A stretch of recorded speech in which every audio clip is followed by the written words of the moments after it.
next guest is one of me and Anna's besties since forever. Like, not even gonna tell you how many years, because then you'll know how old we are for real.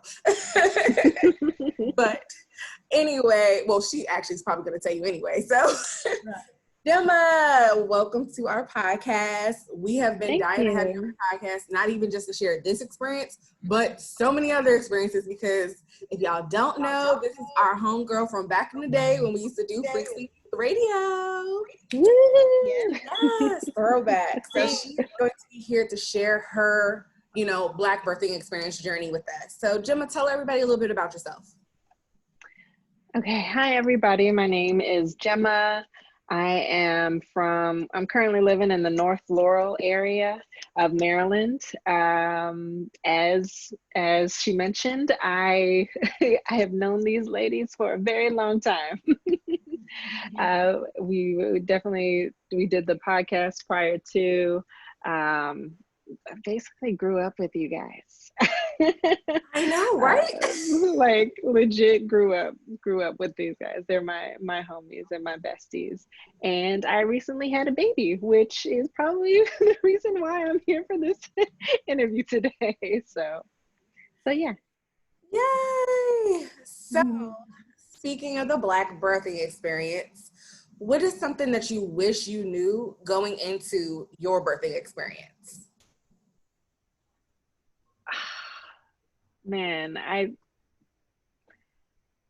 thought about this a lot, and I don't know if there's any preparation that can be done. I watched many YouTube videos, many YouTube videos. I feel like I've seen every birthing experience, and mine did not match anyone's. That's so true. That happens.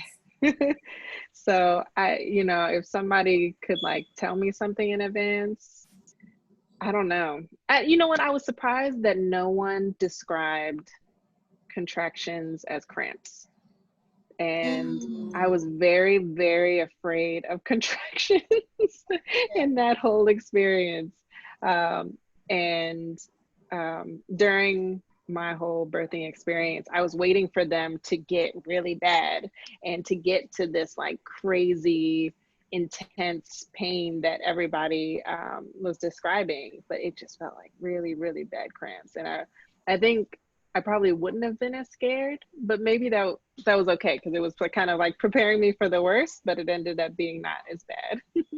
Yeah, Jem, when you was telling us your story and you was talking about how it was, it just felt like really, really bad cramps. And you were saying how, and I think you could handle it. That was the first time I heard it described that way too. I mean, I think I have heard about it being described as cramps, but cramps that you've never felt before. That's kind of how I've heard it in the past. So yeah, I was like, okay, like, I mean, but I know, don't get it twisted. Yeah. Yeah, it does get pretty intense. And then it's like a cramp that never ends at some point. You're just kind of like, all right, when is this over? But in between the contractions is like bliss. Like you don't even, it's really like on and off. And I was sitting there talking about how I wonder how long our hair is going to be, or I wonder how long we're going to be in the hospital. Just talking like I wasn't previously experiencing severe pain. It was waves. It was like waves. Yeah, exactly. So did you get an epidural, or like how was your actual birthing experience? You said yours was different, so I want you to elaborate on that actually. Yeah, so first I went into labor at about 37 weeks and 4 days, which is way before my due date, but still at full term. So she wasn't premature. And man, I was having contractions that I thought were Braxton Hicks. And they weren't Braxton Hicks. I ended up at 4 a.m. I had a burning sensation, and then I felt a pop and my water had broke. And so we part. Is that the ring of fire? Like that they No, speak? no. That's the ring of fire is when the baby's coming out. Okay, That's like that's the burn. yeah. But it feel more like a UTI. Yeah, but like really quick because it was like a pop. It was like an intense cramp. So like the cramp I was mentioning earlier, and then going up into the wave, feeling the cramp getting more intense, and then a slight burn, and then a pop. And, and I that's the only way I can describe it. But then I got up and there was like my underwear was like a little wet. Sorry if this is TMI. No, it's nothing. Yeah. But and mind you, I had been like using the app, the contraction app, the whole time, and it has already told me to go to the hospital, but I'm like, no. These are just cramps. I'm just practicing having contractions. Yeah. No, I get it. You know, we hear so many horror stories as new moms of people waiting hours and hours. And I think that scares us from going to the hospital. I know that scared me. And I was like, oh, I'm not going until I know this baby is coming out. So I feel you on that. I feel you. Yeah, and a lot of videos were just a lot of videos. Even my doctor was like, you know, you want to stay home and labor in a comfortable place for as long as you can. And so once I found out my water broke, called the hospital. They're telling me to come in, and so I take her. She was like, if you want to take a shower, you can take a shower. I was like, okay, cool. And so I took a shower, got in the car, we drove up there. Something that was very interesting and was having a baby during a pandemic, right? So we go up to the triage and everybody's in like full almost hazmat suit, like but it's everybody's fully covered. And when you're in triage, everybody has to be dressed a certain way, only one person in the room at a time, everybody's wearing masks, you have to wear your mask. It was, and when I first went in, my fiance couldn't come in with me. So that was like scary. I'm like trying to be cool throughout the whole experience because I'm like, they're gonna let him in later. Because I've heard so many stories about women not being able to have their support person in the room with them. So that was a little nerve-wracking at first, just sitting in triage for about like an hour and a half without him. And getting they checked and confirmed that my water had broke. They checked me, told me I was already 4 centimeters. The nurse was like, you're doing really good, you're already at 4 centimeters. I was like, I didn't even know I was dilating. Okay. And so that was really weird to know that I was so far along already. And then every mother that comes in has to get tested for COVID. Man, that sucked. It felt like they were tickling my brain. Seriously. And was it during like the cramps? Like, did it start like during like your contractions? Because I can imagine somebody sticking a long ass swab up my nose as I'm trying to contract and push a whole life out. That's a lot. Yeah, luckily the nurses and the doctors were very very careful, and they were like, even when she checked to see how much I had dilated, she was like, let me know when your contraction's over and then I'll do it. When they did the COVID test up each nostril, which sucked, they were like, okay, let me know when your contraction's over and then I'll do it. So they tried to time it right, which I was so grateful for because that would have sucked. But yeah, I got tested and that took about an hour. And then once I was tested, the test came back negative, because that kind of determined how they would treat me after that. And once I was tested, came back negative, the lady took off her gown thing. She didn't have to wear that anymore. She was good with just wearing the mask. And more people could be in the room at a time. It wasn't as like restricted as before. And then my fiance could come in, and then he sat with me in triage until they moved us to the the labor and delivery room. So while in there, my dog's peeking in. Was that Kiwi or was that Kratos? That was Kiwi, my dog Kiwi. But while in there, something that was significant was that I'm trying to think of something significant, because I feel like my story is so fast. You had Chloe so fast. That yeah. itself is very significant. Yeah. So by the time we got into the labor and delivery room, it was probably around six. I'm sorry, it was around 7. It was around 7, and then about 2 hours later, the doctors came in, checked me. I had 2 doctors. One was being trained. She was a Black woman who was coming from another hospital. And then the other woman was just another typical Kaiser OB. I did not have the OB that I was seeing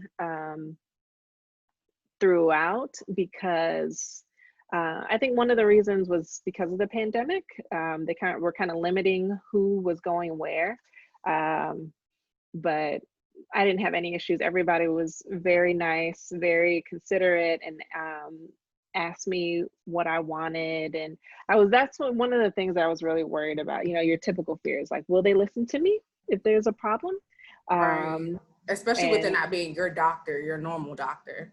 Exactly. Who has actually had their birthing experience with their normal doctor. I haven't met a mom yet. Yeah, that's why I wasn't even surprised about that. And I was pretty calm about that, but it was just and the ladies were really nice. So, and also I wanted to make sure I stayed firm to what I had planned as much as I could. Like, of course, if I needed emergency C-section, like, then I would deviate to whatever for the baby. But everybody was really like, okay, what do you expectations? What do you want? And so skin to skin. I didn't want any medicine, because I was like, okay, I can do this so far. So the doctors come in. Let me speed along. Sorry, I feel like I'm rambling. Doctors come in and they check me again. The reason why I keep doing this is because they use their fingers to see a little fingering motion. Yeah. To see how many centimeters. And so I had gotten to 6 centimeters by 9 o'clock, and they were like, okay, let's let you're progressing along, so let's let you labor for a little longer. The cramps are like getting closer together, and also more intense. So I used one of those like pregnancy ball things. I was so excited to use one of those. And I'm kind of rocking on that and sitting on that. And then my fiance is coming behind me and putting pressure on my hips. I don't know what that does, but that relieves so much pressure during a contraction. I can see that. Yeah. See how the pressure, like, when you experience pain, sometimes it feels better when you have more pressure on top of the pain, because it's not as heavy. So no, that makes sense. Yeah. The nurse told him to do it, and I was like, yes, do that. Mind you, he's like super tired because I've been up since 3. He's been up since like 4. And so he's like, at one point he wants to sleep on the couch. So I'm like, just leave your legs open. I'm just going to sit in between you and use your legs while you sleep. Because it was that bad. And then in between the contractions, I would get up, walk around the room, record in the room. One thing that I was sad about was that they have tubs in there for you to labor in with the jets and stuff. And I was really excited to use those, but because my water had broke, I didn't end up using the tub, and you can only use those for early labor. So that kind of sucked. But after that, now it's like 1 o'clock ish. The nurse comes in. I had gestational diabetes, so the nurse comes in every few hours to check my blood to make sure that my sugar levels aren't too bad. And then around 1:15, the 2 doctors come back in again to check me again, and I'm still 6 centimeters. I have not progressed. And they're like, okay. They're like, try the peanut ball, lay on your side, put that in between your legs. But if you don't progress after a certain amount of time, then we might have to give you some Pitocin or something to get those contractions going, to kind of help the baby make her moves out. And so I was like, okay.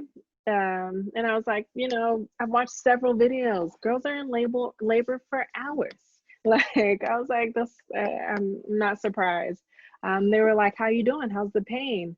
Do you want, she's cuckooing in the back. I don't know if you guys can hear. An OC in the back. You see? I see him crawling. Dog's following. No, my camera's too low. No, I'm sorry. It's noticeable. Don't worry. Like, go ahead, Gemma. I know. I'm sorry. I'll tilt it up for you when you come back. Life, new mom and pop, That's the life. Look, that is parenthood. Yeah. This is the postpartum that you need, that partnership. Yeah. I don't know what I would do without him, seriously. So they leave around like 1:25-ish. Oh no, I'm sorry. They asked me if I want medicine. And I'm like, man, I started getting to the point where I felt like, I don't know if I could do this anymore.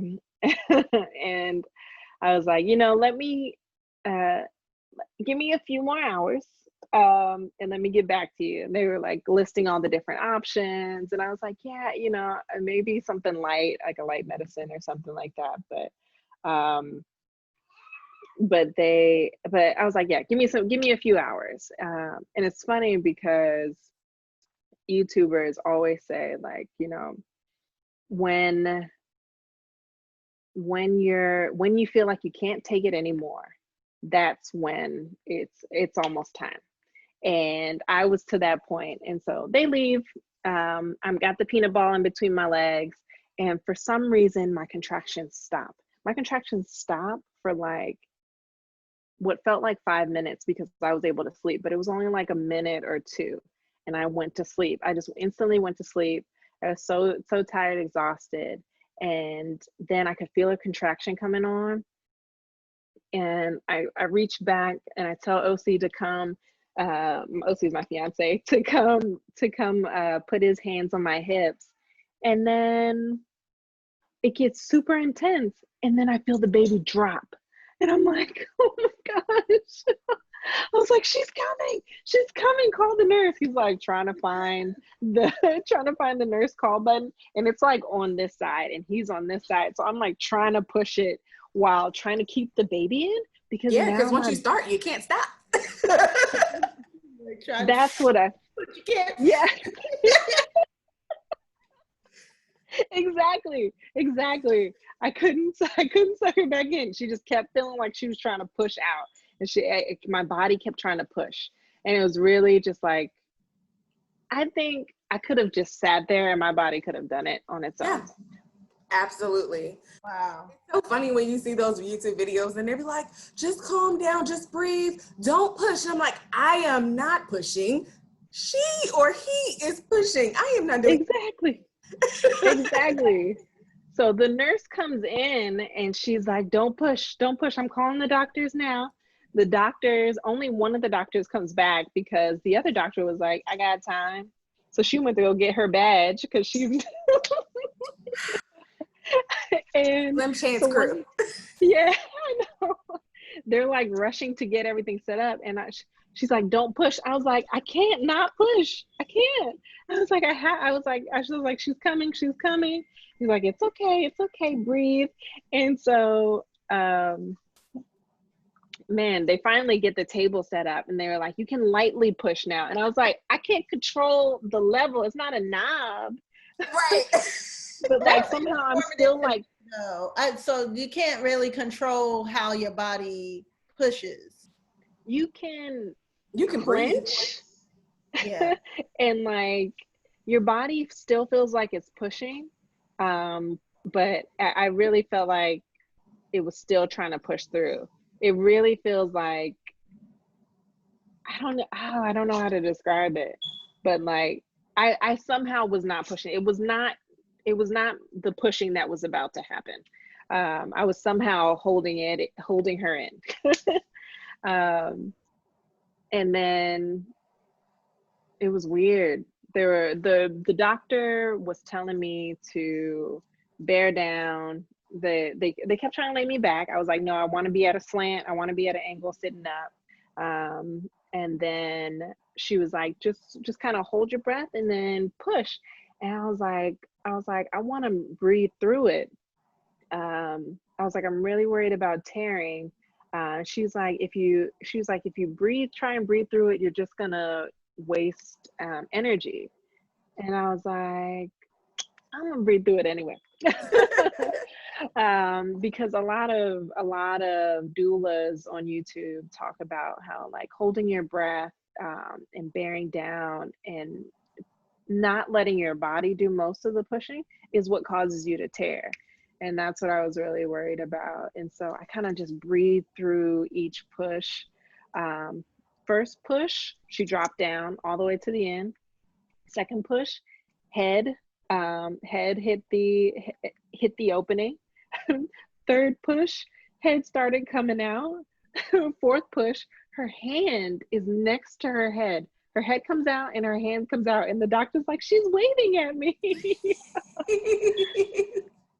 Yeah, and then the doctor's like, okay, keep pushing. And fifth push, and it was just like, and she just kind of came out. Love And it. oh my gosh, you just hear her crying, and I think my fiance and I were in so much shock at how quickly and she was delivered at 1:43. Like So you the doc, started at, what was the time? You started at 1 something, right? the doctors left around like, no, the doctors had came to check me at 1:20, and so they had to have come back. Yeah, Tell you. So it's like yeah, Yes. a little over 20 minutes. yeah, yeah. Like I was just like, it went from like, it's gonna take a few hours, we might need to give you medicine, to she's here. And now you're a mom. Ooh, Yeah. girl. So, what advice would you give to a new mom on the joy of birth? Oh my gosh. I cried so much. Be prepared for the tears. Because I mean, especially as a first time mom, just every moment is just like, oh my gosh, I have a baby. Oh my gosh. Like she's here. I'm changing her diaper. I'm holding her. She's smiling. The smile will get you every time, every single time. I told you, Kobe's my medicine. When I'm having Yeah. a bad day, I just love scrolling on your Instagram. Like, Yep. Same here. Same here. Joy. But yeah, hold I on, think wait, pause.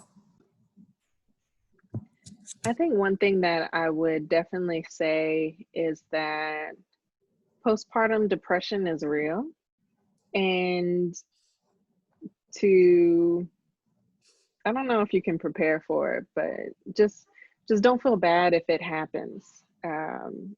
During It was really rough, the first few weeks, because nothing was how I expected it to be. Like, you guys didn't get to be in the hospital. My family didn't get to visit me in the hospital. They didn't get to visit me after. No one was there to visit after. Um, People being there to help was non-existent, or just being around. I think it was really rough and really sad. Um, but I think even regardless of the pandemic, I think I know a lot of moms. Um, out there who just, you start to get to a point where you just kind of feel like a machine. Like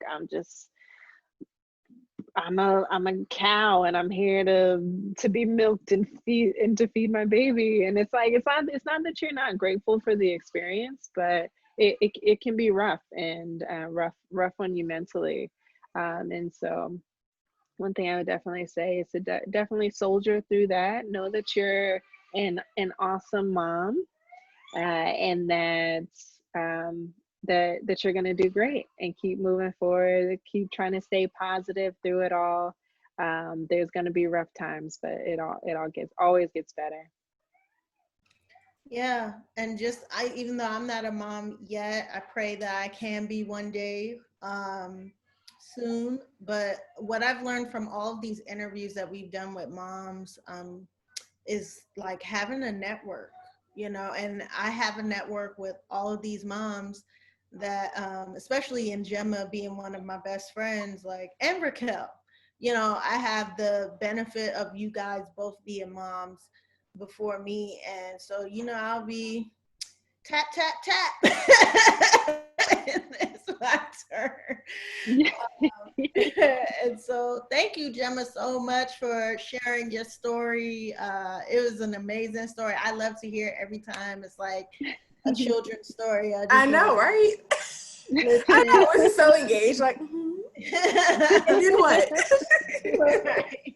And we know you got little Chloe in the back, ready to start nursing soon. So Can I bring her on the? Yes, we love to see her. Okay. Can you give her to me? Let us see it, Chloe Wowie.